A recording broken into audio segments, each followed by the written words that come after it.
Welcome to the System Simplified podcast, where we feature top leaders who share stories on how to successfully systemize a business. Now, let's get started with the show.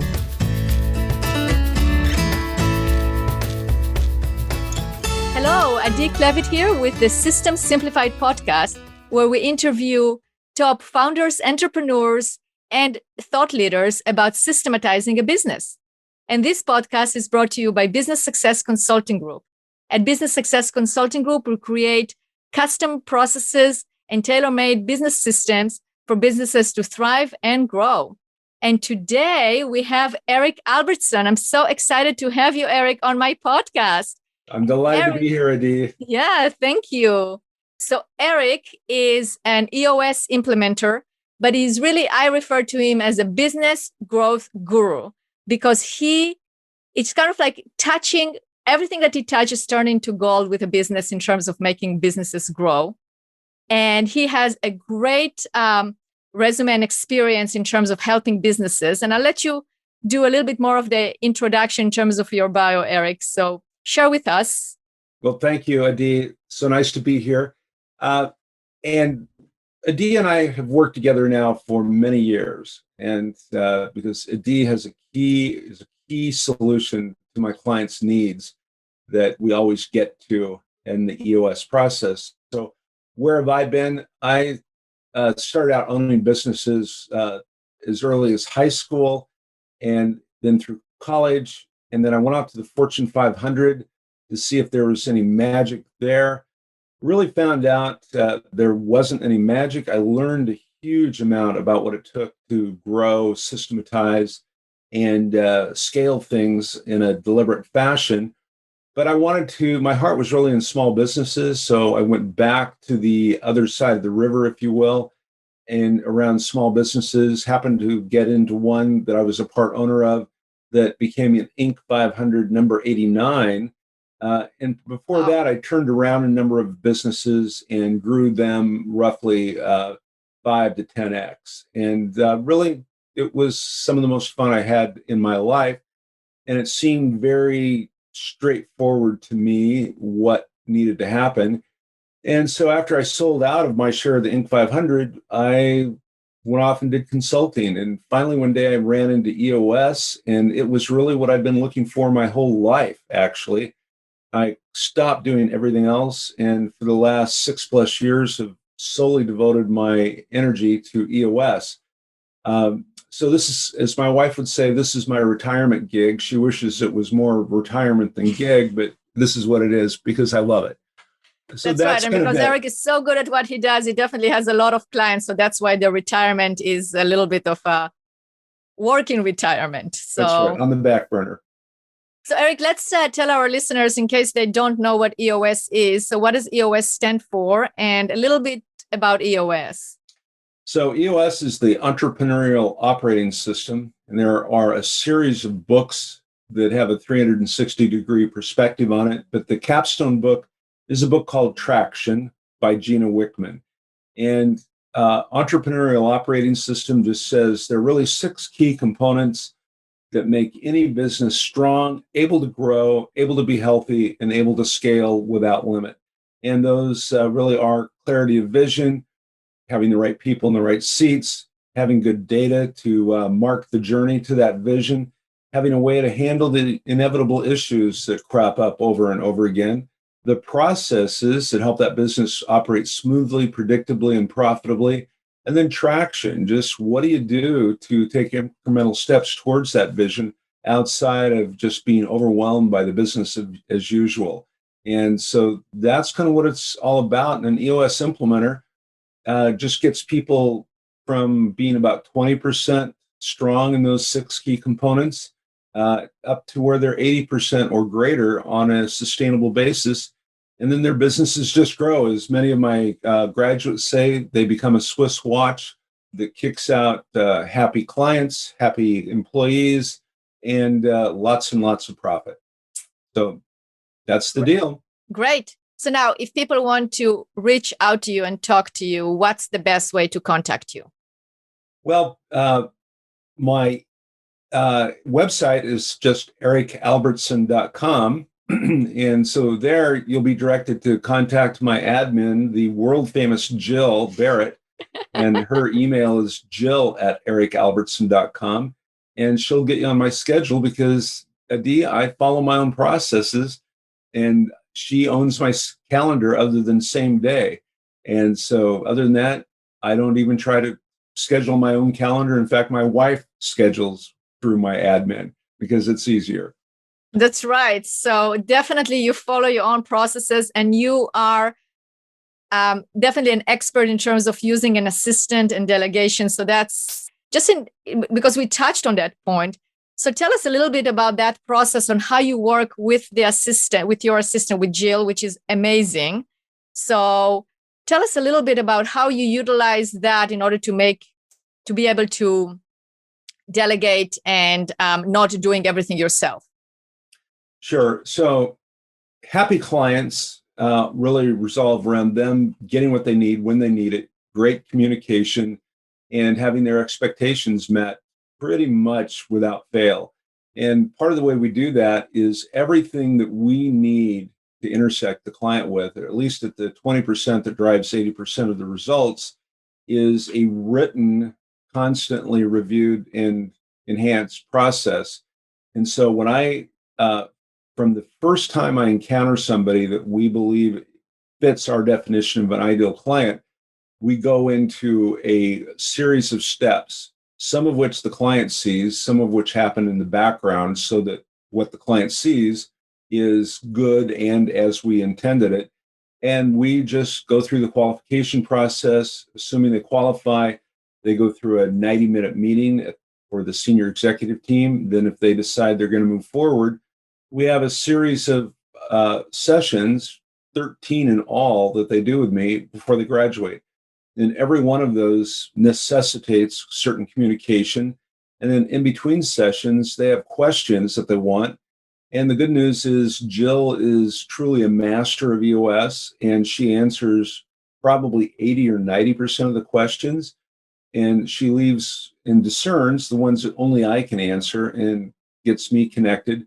And that way, my clients never have to wait more than an hour or two to get the answer that they need to move forward. And they cherish that. I cherish that Jill can take care of my clients quickly. And our client service rating is just off the charts. In fact, our session scores for a number of years were number one worldwide. And I give a lot of that credit actually to Jill. But we were glad, and we're always in the top 5 or 10% worldwide. But again, it's partially because of that disciplined execution of processes to take care of the client's needs. That's incredible. And that's one of the things about EOS, the system that you use, is that you also rate, you get the client to rate the session after the session, right? Or they rate the meeting after the meeting. So it assures that quality control and making sure that the clients are actually getting what they want, right? Yeah, and really the key there is in the beginning of a session, I ask for their expectations, each person's expectations. And at that moment, if they have an expectation that the design of the session won't fulfill, we talk about it right then and there. We don't let them have an expectation that structurally we're unlikely to fill. So Right. that makes sense. And like a lot of things in processes, they all make sense, but people just, for some reason, think they can get away without doing those things. And these are simple things that yield great results for the client. And it really is all about the client getting the growth that they're committed to getting. Absolutely. Yeah. So let's talk about processes, because that's part of the pie of the 6 components of EOS. It's processes. And we work together on several clients many clients in terms of processes and process documentation. And just before the podcast, we were discussing the issue of when you have a business owner that they know that they need to document their processes for different reasons, right? They want to make it consistent. They want to increase profitability, efficiency, whatever those reasons are. But they feel like what you call business as usual, right? They have the day-to-day operations. Where are they going to find now the time to stop and start documenting processes? And you had a really good approach to that. So let's share it with our listeners. How do you approach such a a comment as, well, I don't have time to do that, or that is something that can be done later. It's not as important as getting the next sale or hiring the next employee, etc. Well, that's a great point, Adi. So let's start off with Covey. He talked, one of his 7 habits of highly successful people is sharpen the saw. And so they don't realize it, but they're trying to cut down a massive tree with a dull saw.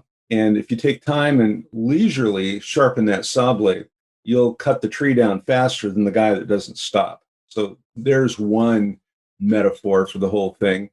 But my clients, like many business people, would say the car is careening down a mountain road at 100 miles an hour, and you want me to change a tire before the volcano explodes that's right behind me? I don't think so.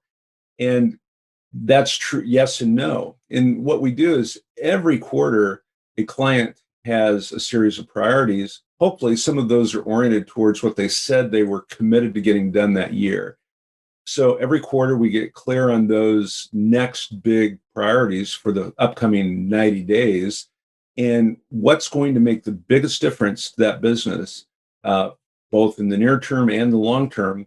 And we go through what we call an elevator seeking effort to prioritize what really is the top with the leadership team.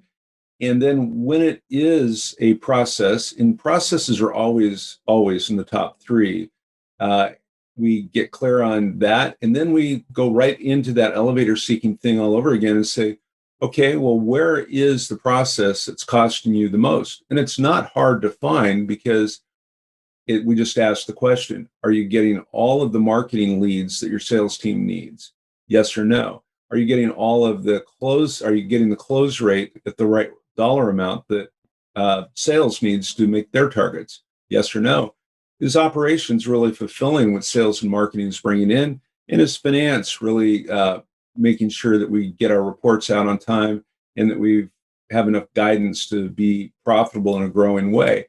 And usually the area for the processes shakes out pretty quickly. And then we get down to a little bit of root cause analysis. And oh, by the way, one of the things that can be there is we just can't onboard new employees fast enough to keep up with the demand.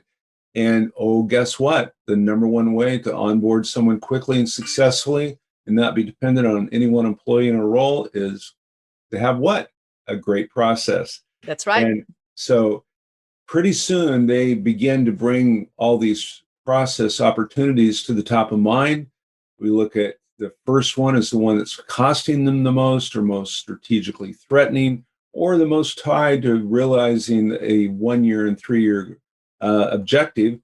And then we wade into it. And they always are shocked by, especially when they're working with you, because you ask them questions that they never in a million years would have seen because they're too close to it to see it.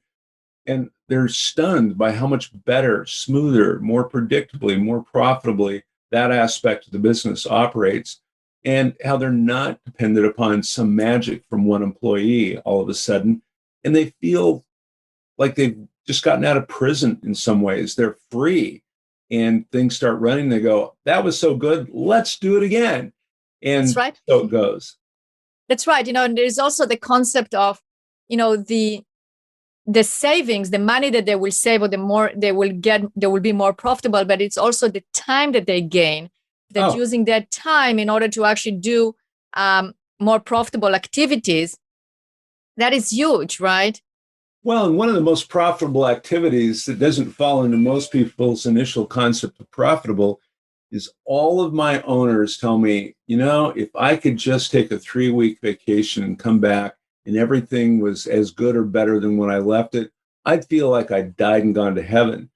And you and I get them there without fail. In fact, we have one, a big company in Vancouver, Washington, where the owner didn't feel like he could be away from the business for more than 4 hours when we started. And when COVID struck, he took his entire family. They went to Hawaii, and the business has been purring along, doing great. And he hasn't even been there for, I guess, maybe 6 to 9 months now. And I mean, talking about a vacation for 3 weeks. He's had a 6-month vacation. He has been calling in and all that, but still going. One guy went to Europe and he came back and he said, gosh, I got to go on another vacation. These guys did so well. They're ahead of where they've been if I'd been here. Absolutely. I mean, and that is really the dream of a lot of business owners, is being able to get out of the day-to-day operations and being able to run the business, work on the business, not in the business, right? And have the leadership team, really people that they trust, have managed the business, but then you have to have all the other aspects. So we talked about processes. The other aspects of EOS will be the data, right? So there will be scorecards. And I know you are an expert at creating those scorecards and utilizing them. And obviously it comes from all your experience of running businesses, and we know the importance of it. So let's talk about the connection between a scorecard and a process. How do you connect those? One of my favorite subjects, obviously. Well, what people don't realize about processes is their scorecard is often, not always, but often mostly buried in their processes. Meaning, the processes are just a way to get to a goal on a repeated, systematic basis. And there are leading steps in that if you get that step right, there's a high probability that you're going to get the goal. Well, a goal is what we call a lagging indicator.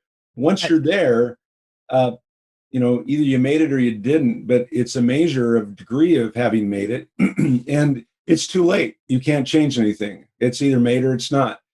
Well, the steps in the process are leading indicators. And if those are true, we're almost guaranteed to get that outcome that we seek. And if they're true to the standard that we set in the scorecard. So what we do is we have intermediate steps, and it takes some reflection, some trial and error to get those intermediate steps figured out. Which one of the steps in that process, the steps in that checklist, are the critical ones that are worth measuring. And then we get those on the scorecard. They're owned by an individual. When they're off track, now we've got a way to go in and say, well, were we executing the process correctly?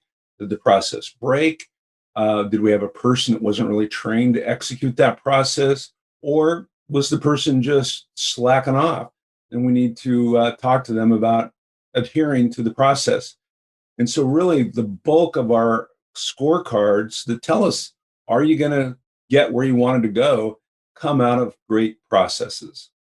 Absolutely. And it's all combined. It's also the principle of having the right people in the right seat, right? So it's the people and processes. So you have processes, you have the right people, you measure it by the scorecard. So that's why it all comes together, and then you achieve the traction. So, and to your point, you hire the right people you show them the processes in the interview process, and you talk about behavioral interview questions. Tell me about a time when you executed something like this, and you find out in advance if they can execute the critical processes. And if they can't, in your estimation, you don't hire them. And this way, people come on board and they're up to speed and productive in the shortest time possible. Absolutely. I mean, we have another mutual client is also in Washington, and they told me that they needed to hire before they started working with you and understanding about the right people in the right seat, and also before they had processes, they would hire with people with experience because they needed that experience. And although they didn't fit their culture, and they would still hire them. But then after working with you, they really understood what their core values are, where they are going, what the culture is, and having processes allow them to hire people that were a match personality-wise and vision-wise or culture-wise, but they were able to train them very easily because they had written processes and procedures, right? So absolutely, that is the basically how it all comes together and how you can apply the different aspects of EOS and just management in general by having all those components in place. Yeah, I like to say if you're committed to driving the way they drive in England versus the United States, and no matter that you're in the United States now and not in England anymore, and you still drive on the left-hand side of the road, we're going to have problems. And that's where you get to when you don't have a culture fit. And so it's kind of hard to focus on executing a process if you're driving on the wrong side of the road. Yeah, it's kind of impossible. That's why I love working with your clients, because you define their culture, they have the vision, they have the core values, they know where they are going. They are very set on the rocks. Like you said, once a quarter, like every quarter, they know what they're doing. So when they're actually executing the processes, it all aligns and goes in one direction.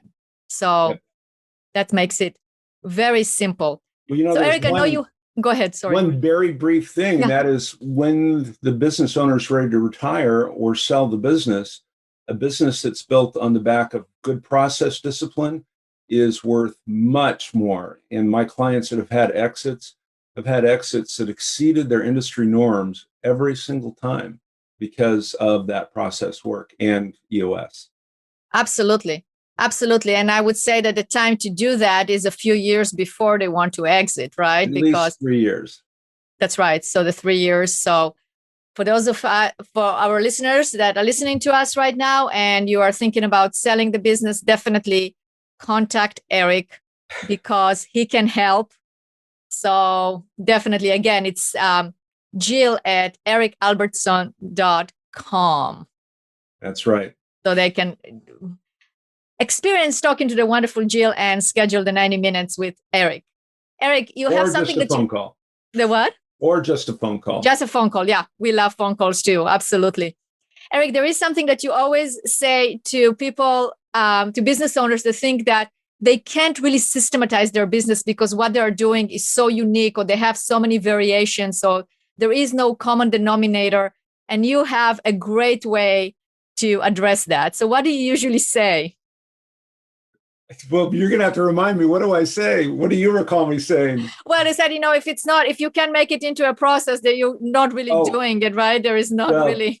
Yes. No, I'm quoting the great J. Edwards Deming, and he says, if you can't write down the steps in your process, you literally don't know what you're doing. Right. And if I had a penny for every time I've heard, well, we're special and unique, it can't be put into a process, I'd be a bazillionaire. And I have yet to fail, with your help, to turn black magic into a repeatable process where many people can produce the magical results.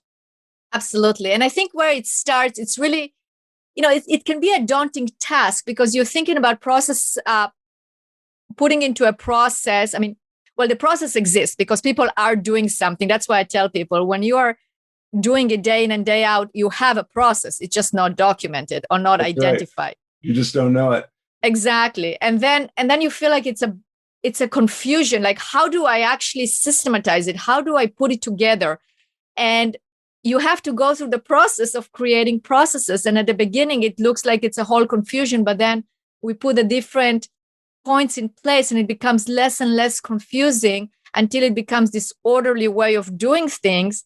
And once that happens, then it's easier to go to other aspects of the business and systematize those because you just go take it one step at a time. But you're absolutely right. There is everything in the business can be systematized, but not, we have the 20/80 rule, right? I mean, EOS is very big on that. So we're not going to go into very, very, very small details for a reason, because it's unnecessary. We want to keep it to the core processes, the overall big picture, and then we can go to the next layer under that. And I know we talked about the difference between processes and training. So let's talk a little bit about that and how you approach that. Right. So the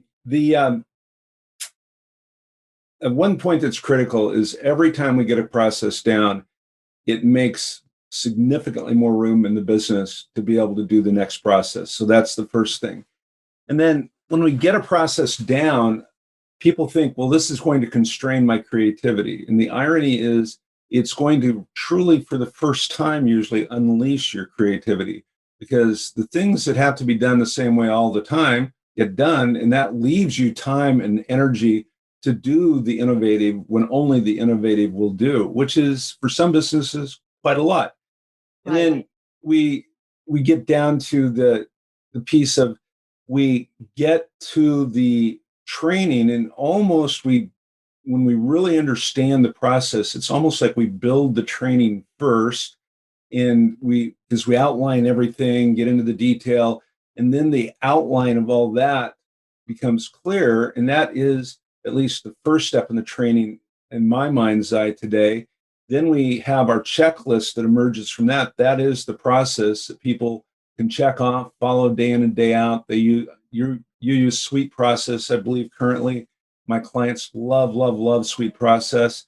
And then we go back and we run it a few times, and then we learn what broke. We perfect the checklist, perfect the initial training, and get it down to where we're pretty sure it's right.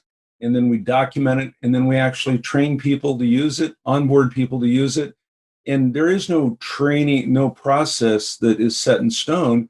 It's always alive in learning based on changes in the business. And it doesn't sit on a shelf. It sits on desks and gets checked off every day. And our masters barely need to look at the checklist. But I can tell you, for me, I've been doing EOS a very long time, and I have checklists on my desktop every day to make sure that I don't miss something, because as soon as I don't, I'm going to miss something. And I think of the checklist manifesto from Atul Gawande about a 6-step process in operating rooms that saves millions of lives every year. That's right. Absolutely. Great book, by the way. Yes. And, it's interesting because the main component, in my opinion, in any process documentation project is the followed by all. Because because if a process is written, you can write as many processes. And one of my clients actually termed the term electronic dust. So instead of actually sitting it on the shelf, so right here on the shelf, you can have a manual, you can have a binder, and it accumulates dust. So this one is the electronic dust. We don't want that. The difference between success and failure, in my opinion, when you document, is whether it is followed by all or not, if it's being utilized and how it's being utilized. So that's just to your point. It's a living, breathing document that changes, and you have to be able to review it on a regular basis. You have to refer to it, etc. Right? I'm sure. Let's talk for just a second or two. So to get followed by all, you have to be willing to hold people accountable. It helps that will show up in a scorecard, because if they're not following it, the numbers won't work in the scorecard. So that's your first thing. The second thing is you get more of what you tolerate. And if you tolerate people not following your critical few processes, then you can look in the mirror for the place to blame. And essentially, we just say, what's your next step to get it back on track? When will you start doing it? And can I count on it? And then, frankly, you've got to be willing, if people chronically don't follow by all, FBA, as we say, then you've got to probably fire somebody. And you give them 3 warnings in the EOS system, and then they're gone. And I tell people, look, in all likelihood, especially if you've got a very relaxed atmosphere, you're going to have to go through a transition. In 9 times out of 10, you're going to have to fire somebody before they believe that you mean it. And then you need to be consistent, because that really starts with the leader. If the leader doesn't believe in process and following it, they should not expect the rest of the organization to. That is so true. So true and so well said. So this is an example also why Eric is so successful with his clients, because he holds them accountable and he tells them as it is, right? Eric, that's like, you're very straightforward. You're not going to beat around the bush or not tell them. When you see something, you tell them. And that's why there are successes. It's my mission. It's not my job. And if somebody doesn't want to really grow and do the right things, they should find another implementer. That's right. Absolutely. So Eric, in closing, this has been amazing and great data. And we are going to do more podcasts in the future, concentrating on specific things, specific ways to help businesses. But in closing, tell me, what inspires you? Oh, I love to have calls. I get these calls every quarter, but I just had one, and an integrator for a business that I started working with 5 years ago. And they were an unmitigated, in their words, a unmitigated train wreck of a business. And they've been around 20 years at that point. And They just were trading dollars, working hard, not making any money. And they had a dream. We got the dream done. And now they have people coming out of the woodwork offering them insane amounts of money for the business. And the integrator said, I know I should be thrilled about all this money. I'll be very rich when this thing sells, if we decide to sell it. But I'm having the absolute joy of my life. I can hardly wait to get to work on Monday because it's like I'm driving a Formula One car that I have total mastery of. When I hit the gas, the thing goes. I can take any corner that I want to. There's no problem that comes onto my desk that I don't already know how to deal with. And yes, people are always somewhat of a challenge, but even there, we know how to hire, we know how to onboard, and we can grow this thing just almost without limit. I'm sure I'll run into things I've never seen before, but I have confidence because of EOS, all this work. You've worked with these people, the work that you did. And now she said, I am feeling like I have the most fulfilling life I could have ever imagined. And I'm proud of what we all did. And she said, I really don't want to sell the business. It's not about the money. It's about the joy of living and executing this business. And to me, that's what drives me. And I get that call one way or another, at least every quarter from somebody. And we call it the flywheel's spinning, and they're living the dream. Amazing success. And that just shows who you are and how much you love helping people. So that's great.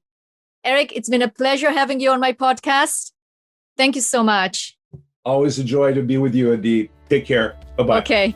Bye.